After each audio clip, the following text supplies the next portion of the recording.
Здравствуйте, друзья! Сегодня у нас 16 июня, пятница. Начну с приятных новостей.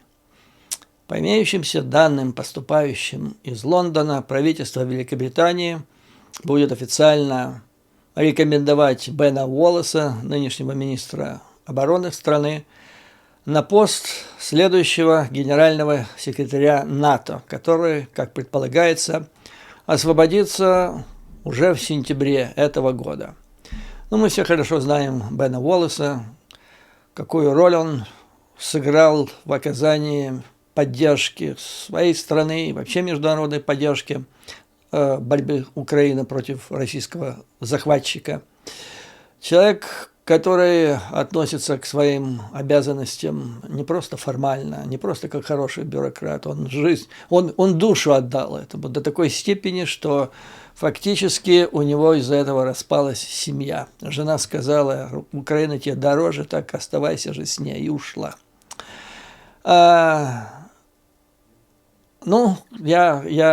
с нетерпением ожидаю, когда это свершится, и Бен Уоллес действительно займет должность генерального секретаря НАТО, потому что наступили и еще наступают решающие времена, и на такой должности нужен именно такой человек, как Бен Уоллес. Кстати, англосаксы давно уже не занимали должность генсека НАТО, как-то они в мирное время оставляли эту должность за представителями других государств. Пришло время англосаксам вернуть бразды правления в свои руки.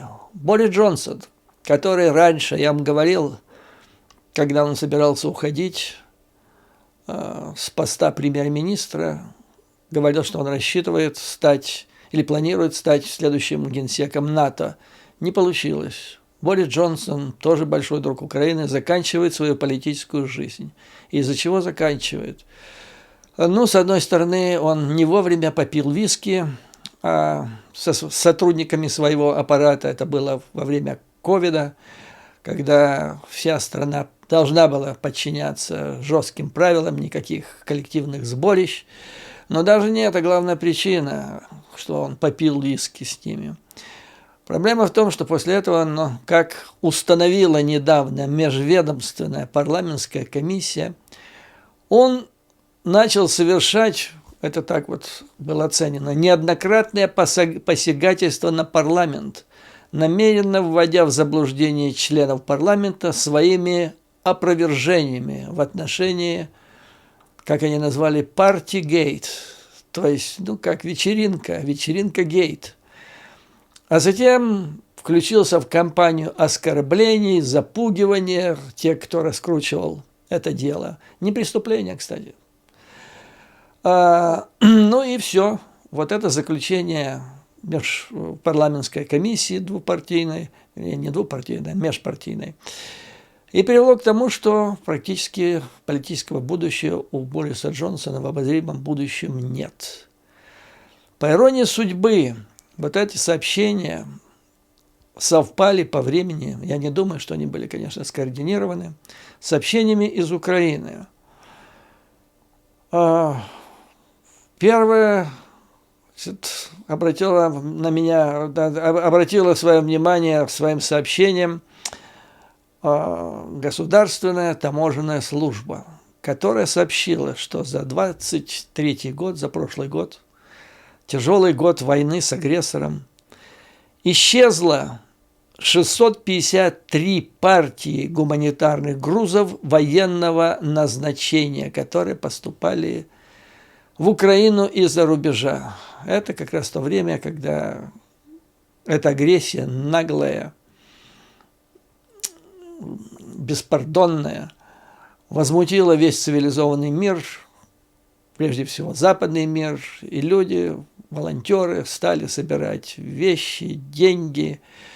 Мы с вами обсуждали это в прошлом. Я даже помню, был один из первых, кто в информпространстве Украины сообщил о том, что эта помощь и военная помощь разворовывается, за что подвергся атаке троллей из троллей-фермы Ермака. Но вот теперь, значит, правительственная служба подтвердила. 653. В общем, должен вам сказать, что ситуация в этом плане не то что критическая, она безнадежная. Я имею в виду в плане гуманитарной помощи для Украины, поступающей из западных государств. И проблема не в государстве, не в народе, не в стране, не в вооруженных силах, которым, по идее, это все должно поступать. Проблема в небольшой группе, которую я называю «пятая колонна», которую я называю резидентурой спецслужб Российской Федерации, которая, незаконно захватив власть, заправляет в стране. Ну, всем известно, кто отвечает у нас за гуманитарную помощь. Ермак. И сколько было опровержений, что все нормально, но теперь, наконец-то, государственная служба подтвердила. Это все Ермак.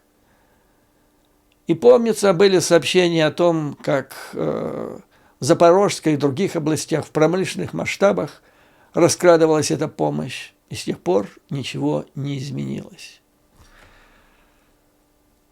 Ермак.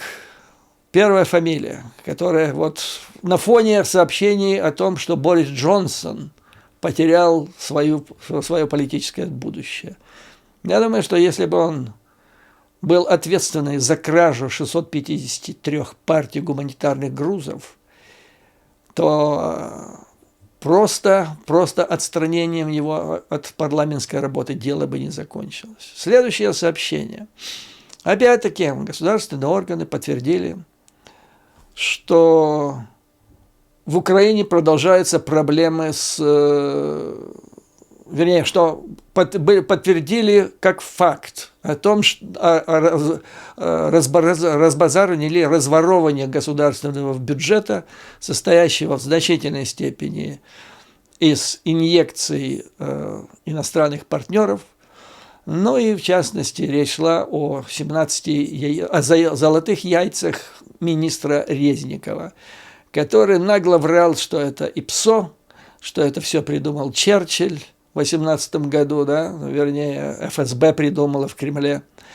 Затем он нагло врал, это я лично слышал эстонскому телевидению, что там не было, как он говорил, никакой коррупции, там была дискуссия о том, как лучше накормить украинских военнослужащих. Ну и это все вот вылилось, сколько там, 4, по-моему, да, миллиарда гривен на золотых яйцах. Ну, я условно говорю, потому что там была и картошка, свекла, и все такое прочее. Но потом появились еще сообщения о том, как просто 9 миллиардов ушло, и все. Что такое 9 миллиардов? Это 243 примерно миллиона долларов Соединенных Штатов Америки. Разделите это на 35 миллионов. Это стоит так примерно 1 F-16. И вы поймете, какой авиации, какой техники не досчиталось ВСУ или другой боевой техники на эквивалентную сумму денег.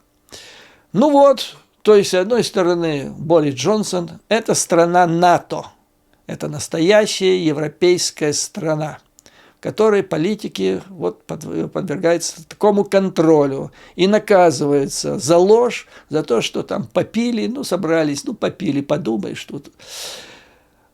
И я помню, когда разбирали это дело Бориса Джонсона в самом начале, он еще был премьер-министром, и он проводил бурную деятельность в оказании помощи Украине, за что ему огромнейшее человеческое спасибо.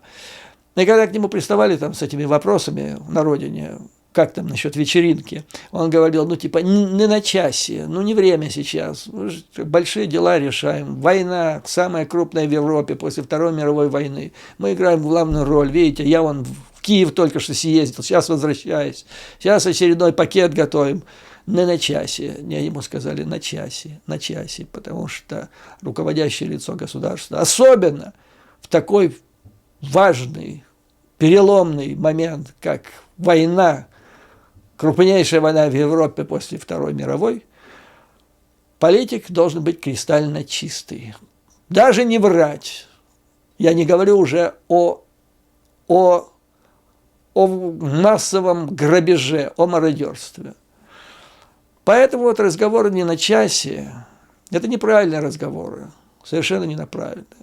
Вот в стране НАТО понимают, что нельзя держать человека, который обманывает, на высших должностях. В Украине пока это не работает. Хотя, если подвести итог вот того, что значит недавнее сообщение таможенной службы Украины, это значит, что в Украине есть два ИПСОшника. Ну вот они очевидны, они на передовой. Это Ермак и Резников, которые, под руководством которых, или при попустительстве которых, я думаю, под руководством, осуществляется вот такое безобразие в Украине, и тем самым подрывается ее имидж, как говорится, подрывается доверие инвесторов, доноров гуманитарной помощи во всем мире. Это главные ИПСОшники, Ермак и Резников, главные ИПСОшники Кремля, российских спецслужб в украинском руководстве. Потому что тот удар, который они нанесли по имиджу Украины, и по той помощи, которая раньше, вот, в начале российской агрессии, по гуманитарным каналам оказывалась в стране, о таком ударе только могли мечтать спецслужбы Российской Федерации, и для этого им надо было бы проделать огромную работу. Ту работу, которая была по эффекту разрушительному, эквивалентна тем эффектам, которые достигли Ермак и Резников. Но я как-то испытал это на себе. На прошлой неделе один из моих, группа моих товарищей в Киеве обратились ко мне с просьбой. Срочно нужно создать центры, лечебные центры для реабилитации бойцов ВСУ, которые ранены были на поле боя.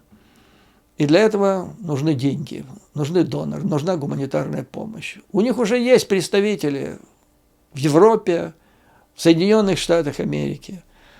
Они бегали уже все возможные инстанции, они не могут найти деньги. Но я тоже попробовал, позвонил туда-сюда, и везде натыкался на отрицательный ответ. То есть был такой, что это бесполезно. Сейчас отправлять что-то, особенно деньги, это значит в бездонную бочку. Вот это результаты. Результаты не все, но очень важные, негативные, разрушительные результаты двух деятелей, Резникова и Ермака. Дальше мы будем рассматривать вопрос о перспективах Украины в НАТО. Ну вот, вы знаете мою позицию по этому поводу, хотя сейчас, говорят, есть возможные нюансы. То есть такими, как Резников и Ермак, они, по-моему, делают все, чтобы Украина никогда не оказалась в НАТО. То есть, с одной стороны, народ, страна, ВСУ из кожи лезут вон для того, чтобы добиться победы над агрессором и для того, чтобы интегрироваться в европейские структуры. А эти двое, они, по-моему, работают на ФСБ и на Путина. Мое предпоследнее, вернее, предыдущее мое видео, если вы помните, было по поводу статьи Караганова.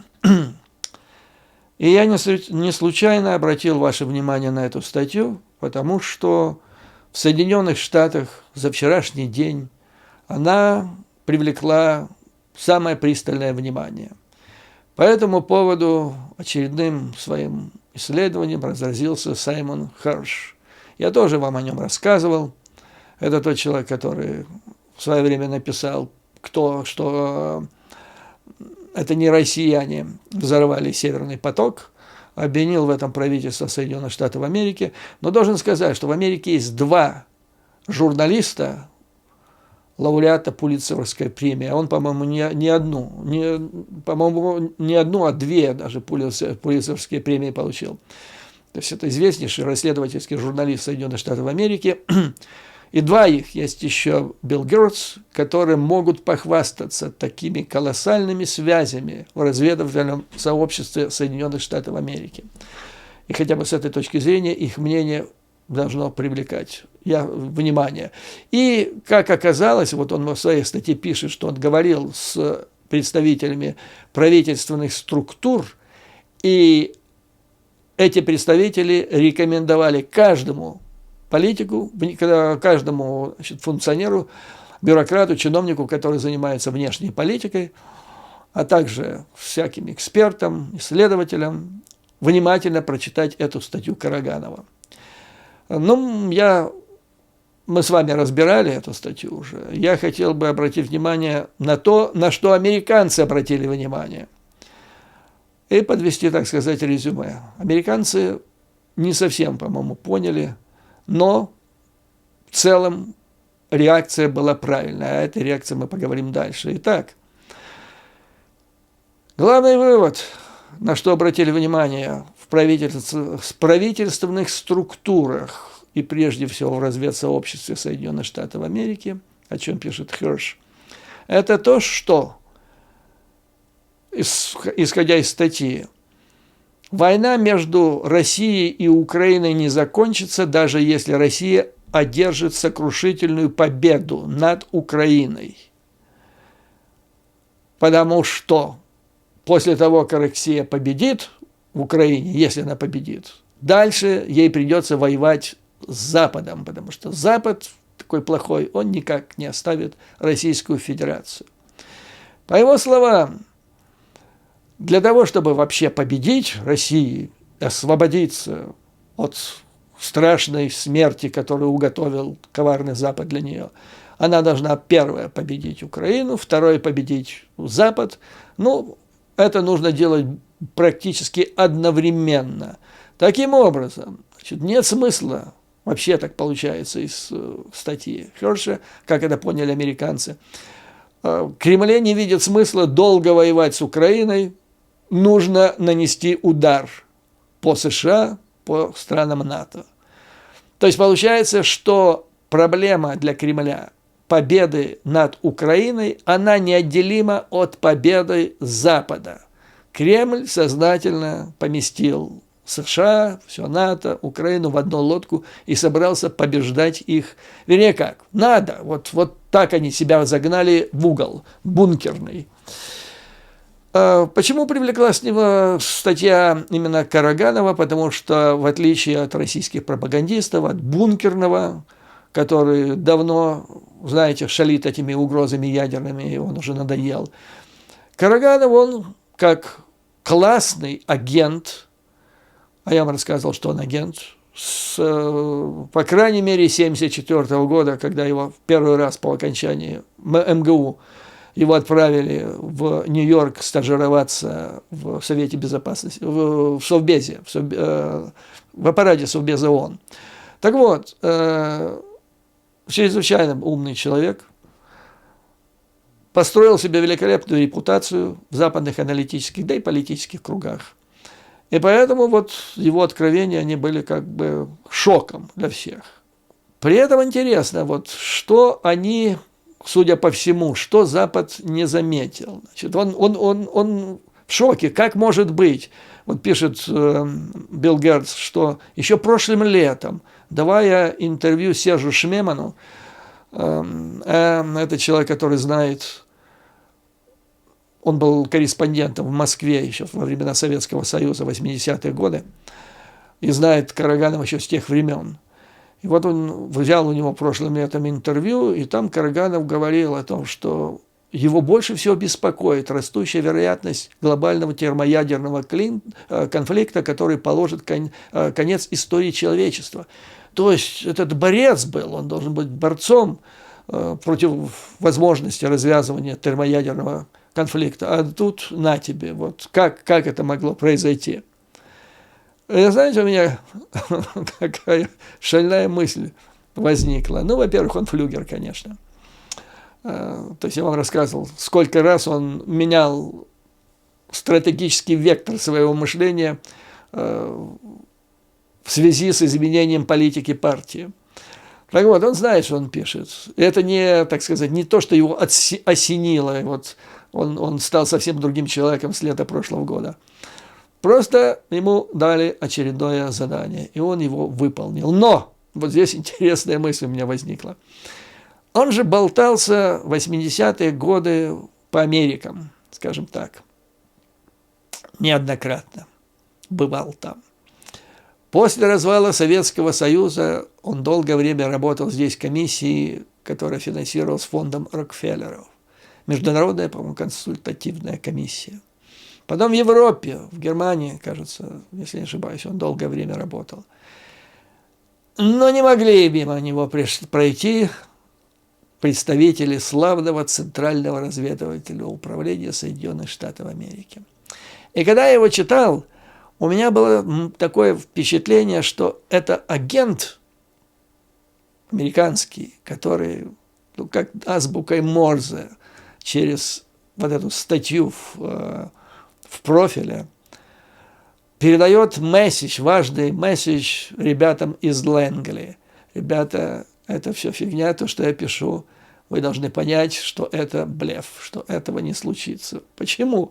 Да потому что, понимаете, он действительно всегда был умным человеком. В логике ему нельзя было отказать. Я вам говорил, что я лично читал агентурные его донесения, которые поступали. Его эти самые хендлеры или эти самые люди, опера, которые работали с ним, у него отбирали эти агентурные сообщения, приносили к нам. У него не было никогда никаких провалов в логической линии его, значит, умозаключения. А здесь так.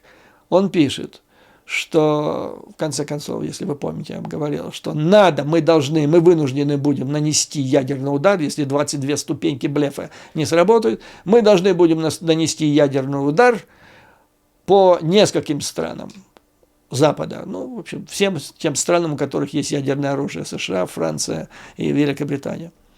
А после этого нас простит Китай, нас простит Индия, и мы заживем за спиной Китая хорошо, красиво, в качестве стержня ядерного нового, значит, миропорядка. Но это мог написать человек, который не владеет логикой. Но он-то, изучавший минимум 10 лет, 80-е годы, это главная тема, которой занимался институт США и Канады, где он работает, а также он лично, он знает и должен знать, что после того, если Россия донесет этот первый удар, то через полчаса России не будет уже никакого потом. Не надо будет никакого прощения там, от Китая, от Индии, нельзя будет спрятаться, потому что России не будет. Вот на этом этапе перехода от первого удара до утверждения, а потом все хорошо будет, нас простят. Вот тут происходит в мозге Караганова замыкание, которого там, по идее, быть не должно. И вот у меня такое впечатление, что, значит, послал этот месседж, что сейчас наши тут будут вас кошмарить, не верьте, вы знаете, что я не дурак, поэтому вы знаете, что я не мог написать такую фразу, поэтому учтите. И что получается? Вот только вышла эта статья. Он предупредил о 22 ступенях эскалации, которыми будет пугать Кремль-Запад. И вот они пошли. Лукашенко вчера помпезно объявил, что поступило все, значит, оружие. И носители, туда даже Скобееву послали, это должен быть гром на весь западный мир. Это важнейшая ступень блефа, о котором писал Караганов. В Беларусь поступило, значит, оружие ядерное. Скоробеев уточняет вопрос. Все оружие, то есть имеется в виду носители, которые, носители, мы знаем, они там, имеется в виду, сами боеголовки. На что Лука так игриво отвечает, еще не все, они поступают там и так далее. Первая ступень эскалации. Вторая, буквально 1 к 1 к моменту выхода статьи Караганова среди военных блогеров, как их называют, на самом деле это пропагандисты, безусловно, Кремля, начинается распространение идеи о том, что вот есть такой польский центр Rzeszów, и через него это главный логистический центр, через который поступает техника в Украину, надо с этим делом заканчивать. Вот он, и надо наносить по нему удар. В принципе, это то же самое, чуть ли не открыто, он только не назвал Rzeszów, но в принципе об этом как раз и писал Hirsch. Кстати, по поводу Rzeszowa, там стоят несколько, я не помню сколько, по-моему, 5, это проходило в печати, 5 систем Patriot. Но я вам скажу так, что я думаю, что представители Соединенных Штатов Америки, Пентагона уже неоднократно объяснили Российской Федерации, что если будет удар по Rzeszowu, то нужно приготовиться к Черноморскому флоту Российской Федерации с его базами в Севастополе прежде всего, затем в Новороссийске. Ну, я думаю, что Воронеж должен, да, тоже подготовиться. Иначе не будет. Ничего не будет. Но затем включился уже Путин, который заявил тоже игриво так на Петербургском экономическом форуме.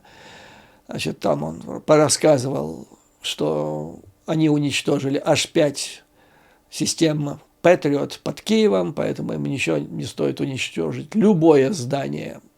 Намекнул он в Киеве, но пока нет такой необходимости, потому что на фронте противник успеха не имеет. А вот если он заимеет, сказал Путин, а это все начинается, вернее, развивается наступление, тут ясный сигнал, тогда мы не постоим. И вот, то есть, народ приступил к исполнению вот этих ступеней, о которых написал Караганов.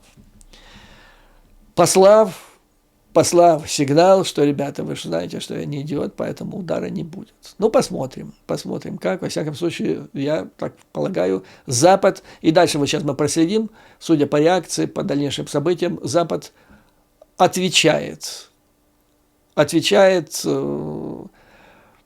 не напрямую, косвенно, но, по-моему, суть ответа понятна. Итак, состоялась очередная контактная группа по Украине, это в рамках Рамштайн. Что привлекло мое внимание? Ну, во-первых, я так понял месседж, там будут дополнительные леопарды, будут дополнительные БМП. То есть решение, в принципе, принято такое, что какие бы ни были потери, как сказал Милли, как сказал Остин, это война. А сейчас речь идет о одной из сложнейших, крупнейших операций со времен Второй мировой войны.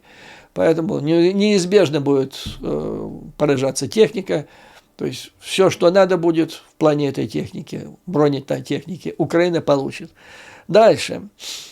F-16, как вы знаете, последнее, на что ссылаются западные СМИ со ссылкой на источники в Украине, о том, что определено место, где будет проходить подготовка украинских пилотов и приблизительное время. Но господин Вольфганг Ишингер, бывший председатель Мюнхенской конференции по безопасности, он высказал самое позитивное мнение. То есть там некоторые говорили, что где-то к осени могут получить, другие говорят, что, может быть, и дольше придется тренироваться, то есть не менее 6 месяцев, а может 4 там, и так далее. По его мнению, из того, что он знает и понимает, прибытие западных самолетов в Украине может начаться через несколько недель или несколько месяцев, но немного месяцев, как он подчеркнул. Еще одно важное обстоятельство.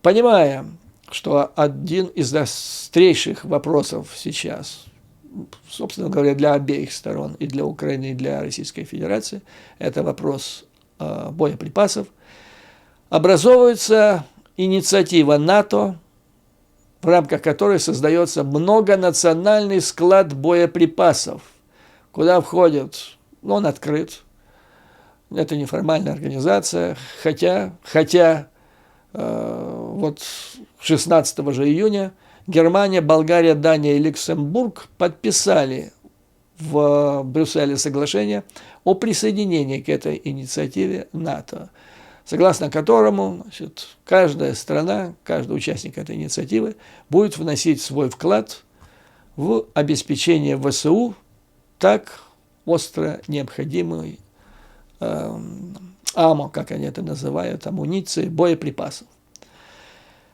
Ну, еще одна очень интересная тема по поводу принятия Украины в НАТО. Вы знаете, очень наболевший вопрос, много дискуссий, что там будет и так далее. Ну, как вот американцы проанализировали статью Караганова, воспринимая это как возможно. То есть там разброс мнений о том, что это было, варьировался от это месседж лично от Путина до, ну, это так, уже сошедший, забухавший, типа бывший ученый, немножко почудил так. Я не думаю, что это второе, но я думаю, что это плохо исполненное указание из Кремля, скажем так. Умышленно это сделал и послал сигнал в Лэнгли Караганов таким несовершенным исполнением. Это вопрос, но тем не менее. Так вот, значит, оттуда вынесли мнение многие, как написал Херш, о том, что, ну, а что, собственно говоря, копья ломать в Украине. Победим, даже совсем уничтожим Украину, даже совсем захватим. И чего? И никакой победы, потому что Запад нас не оставит. Поэтому надо. Ну, вот так вот усадили Украину. Сразу вот в НАТО, Украина и НАТО одно и то же. И теперь получается, что Украина воюет за НАТО, вернее, НАТО, как они говорят, руками Украины воюет против России. Ну и вот по этому поводу в журнале Foreign Affairs статью написал Том Малиновский, бывший конгрессмен от штата Нью-Джерси, большой друг украинского народа. Сейчас он работает в институте, есть такая фабрика мыслей, мозговой центр, институт Маккейна, очень правильный, помните, да, был сенатор, институт у него правильный. До этого, до того, как он был конгрессменом, Том Малиновский работал на высоких должностях в Госдепартаменте, и начинает он свое размышление по поводу вступления Украины в НАТО с тех времен, когда он был помощником госсекретаря США Мадлен Олбрайт 25 лет назад, когда приняли первые 3 страны бывшего Варшавского договора в НАТО. Это Польша, Венгрия и Чехия. Кстати, Мадлен Олбрайт, иммигрантка, то есть она этническая чешка. И тогда, значит, вопрос какой? Как стоял вопрос? О том, что НАТО – это военный альянс. Это не клуб социальный, куда люди собираются для того, чтобы приятно провести время. Поэтому нужен отбор. И прежде чем быть приняты в НАТО, кандидаты должны сделать так, чтобы они соответствовали тем требованиям, которые предъявляются к своим членам организации Североатлантический союз.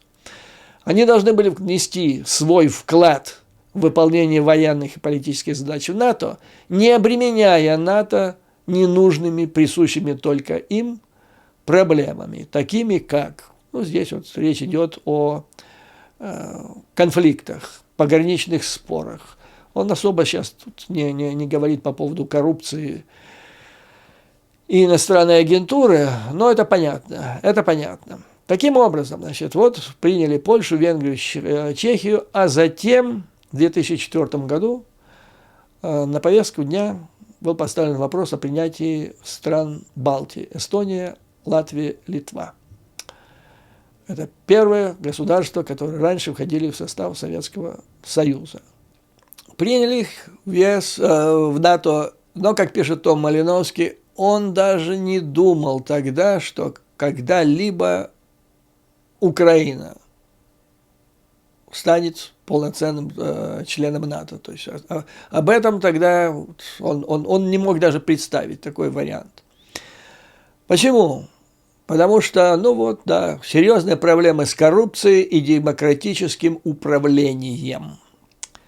Те проблемы, которые существуют и по сей день, как это понятно Тому Малиновскому. Но, как пишет этот бывший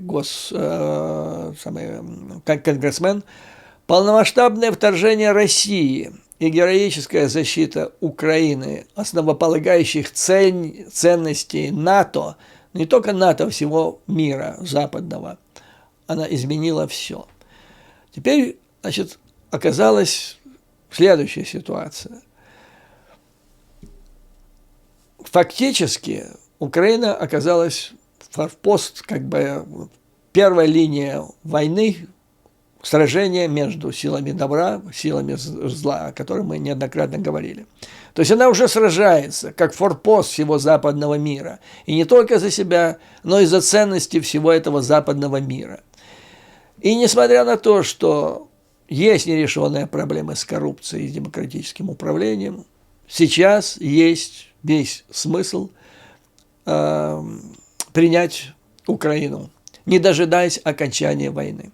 Поэтому лично он выступает за то, чтобы на предстоящей сессии НАТО были даны самые жесткие гарантии или объявлено, то есть таймтейбл, как называют американцы, конкретное время о принятии Украины в Североатлантический альянс. Терять нечего, потому что раньше, о чем речь-то шла, когда новые страны принимали в НАТО? Речь шла о том, чтобы не было войны, чтобы Россия не пришла в эти страны с войной для того, чтобы их захватить. Но она уже пришла. То есть поезд ушел, уже нечего волноваться по поводу этого. Война уже идет. Второй вариант, рассчитывать на то, что есть другой вариант урегулирования отношений с Россией, между Россией и Украиной, это, скажем так, безъядерный статус или безблоковый статус Украины. Он не имеет смысла, потому что, как показывает эта история, Том Малиновский, кстати, пишет здесь, мало кто знает или часто забывает, что в 2010 году Украина приняла закон, запрещающий вступление в военные союзы, но через 4 года Россия все равно вторглась. То есть ситуация совершенно патовая, и какой смысл сейчас России идти на какие-то уступки России в обмен на ее обещание, что мы больше никогда. Когда есть уже прецедент о том, что были соглашения, были обещания Украины, пофиг да им в Кремле, решили вторгнуться, вторглись. И это еще раз подчеркивает, что проблема не в Украине, не в том, какую опасность она якобы представляет России. Проблема совсем другая, и мы знаем, что это такое. Таким образом, по мнению автора, учитывая тот факт, что в Кремле теперь связывают Россию, Украину и НАТО как воюющие, как единую воюющую сторону против России, что теперь дурака валять тебя? Давайте теперь так и будем. Теперь это зафиксируем формально. Что изменится? Сейчас же не принимают, то есть они кричат, что Запад, НАТО воюет с нами при помощи, через Украину. И не наносят ядерного удара. Блефами пока отделывается. Давайте теперь это все зафиксируем и будем официально уже, возьмем Украину в свою организацию. В этой связи он описывает реальную ситуацию со статьей номер 5, а там есть еще статья 4, которая зачастую неверно трактуется теми, кто выступает против принятия Украины в НАТО. И здесь автор довольно интересно описывает реальное содержание статьи 5, о котором многие говорят, особенно противники принятия Украины в НАТО, но мало кто знает ее содержание. А там есть еще статья номер 4, тоже очень важная. И согласно этим статьям, то есть ситуация, они не воспрепятствуют, а скорее всего они могут помочь или способствовать принятию Украины в НАТО. Ну, например, статья 5 договора гласит, что в случае нападения на одного из членов организации каждый союзник должен предпринять, цитата дальше идет, такие действия, которые он сочтет необходимыми, включая применение вооруженной силы, для восстановления и поддержания безопасности. Кавычки закрываются. То есть, первое, статья 5 вступает не автоматически, автоматически они начинают консультации. И применение военной силы происходит тоже не автоматически, потому что могут быть случаи, могут быть инциденты, с кораблями, самолетами, там упавшие ракеты на территории государства страны НАТО, которая не взорвалась. Масса других вариантов. Это не значит, что в каждом таком случае немедленно НАТО нажимает на кнопку, наносит ядерный удар. Поэтому, по словам автора, если на момент вступления Украины в НАТО какая-то часть украинской территории еще будет оккупирована Российской Федерацией, то в документах о принятии Украины можно конкретно указать, что НАТО не берет на себя обязательства применять военную силу, то есть принять участие в этой войне в целях освобождения оставшихся временно оккупированных территорий. Но, приняв таким образом Украину в НАТО, НАТО распространит свои гарантии на те территории, которые остаются еще под контролем Украины. Что касается временно оккупированных, то НАТО продолжит оказание Украине всей необходимой помощи, которая сейчас еще больше для освобождения. То есть войну за те территории, которые еще временно оккупированы, продолжается, но НАТО распространяет формальные свои гарантии только на ту часть территории, а тут включается и закрытое небо, и все такое прочее, которое еще под контролем Украины. И таким образом, значит, это гарантировало бы безопасность этих территорий. Затем есть статья 4 договора, которая, если НАТО, значит, Украина вступает в НАТО, то, согласно статье 4, она обязана будет, кавычки открываются, проводить консультации всякий раз, когда, по мнению любого члена НАТО, территориальная целостность, политическая независимость или безопасность любой из сторон находятся под угрозой. Короче говоря, речь идет о том, что в каждом случае, касающихся вопросов национальной безопасности, Украина будет обязана консультироваться с НАТО и не предпринимать никаких действий самостоятельно. Не только Украины касается, а всех государств сейчас. То есть государство, вступающее в НАТО, оно не только приобретает какие-то блага для себя, какие-то гарантии и помощь, но она как бы делегирует часть своих суверенных полномочий этой организации. Смысл чего? Многие противники принятия Украины в НАТО говорят о том, что там есть такие товарищи, Ермака называют, Буданова, не знаешь от них, чего ждать, коррупция страшная и так далее. Вот ответ. То есть, понимаете, пока Украина вне НАТО, там коррупционеры и пятая колода, что хотят, то и воротят. А вот если она будет принята в НАТО, тогда соответствующие структуры НАТО, тогда соответствующие спецслужбы стран НАТО могут легально работать в Украине как члены НАТО по обеспечению безопасности, потому что безопасность Украины станет неразрывной составляющей частью вопроса о безопасности НАТО в целом. И о том, вопрос о наличии пятой колонны российской в Украине, это будет не суверенный вопрос Украины, а там ее